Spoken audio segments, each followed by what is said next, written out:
ఆచి చికెన్ మసాలా. మధ్యప్రాచ్యంలో యుద్ధంతో చమురు సరఫరాకు ఆటంకం కలుగుతుండటంతో పలు దేశాలు ఇంధన పొదుపు చర్యలు చేపడుతున్నాయి. శ్రీలంక, బంగ్లాదేశ్ ప్రభుత్వాలు పెట్రోల్, డీజిల్ అమ్మకాలపై పరిమితులు విధించగా వారంలో ఒకరోజు ఇంటి నుంచి పనిచేయాలని ఫిలిప్పీన్స్ ప్రభుత్వం ఆదేశాలు జారీ చేసింది.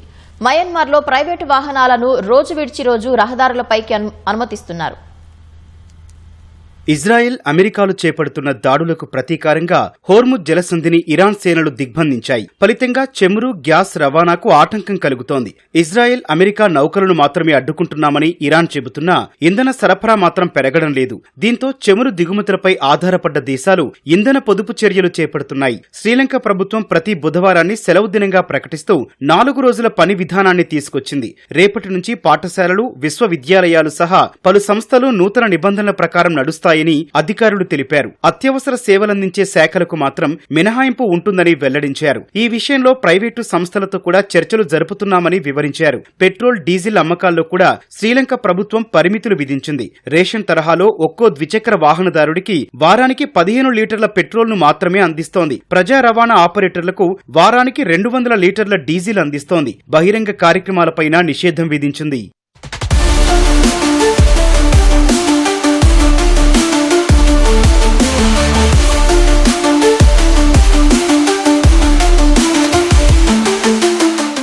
ఇంధన వినియోగాన్ని సుమారు 25% తగ్గించకపోతే 2 వారాలకు సరిపడా డీజిల్ మాత్రమే అందుబాటులో ఉంటుందని బంగ్లాదేశ్ చమురు సంస్థలు అక్కడి ప్రభుత్వాన్ని హెచ్చరించాయి. దీంతో పెట్రోల్, డీజిల్ విక్రయాలపై బంగ్లాదేశ్ ప్రభుత్వం పరిమితులు విధిస్తోంది. పెట్రోల్, డీజిల్ అక్రమ నిల్వలను గుర్తించేందుకు రాజధాని ఢాకాలో ప్రత్యేక బృందాలను రంగంలోకి దింపింది. ప్రభుత్వ చర్యల నేపథ్యంలో ద్విచక్ర వాహనదారులు పెట్రోల్ బంకులకు క్యూ కడుతున్నారు. పాకిస్తాన్ ప్రభుత్వం కూడా ఇంధన పొదుపు చర్యలు చేపడుతోంది. ఇంటి నుంచి పని చేయాలని ప్రభుత్వ ఉద్యోగులను ఆదేశించింది.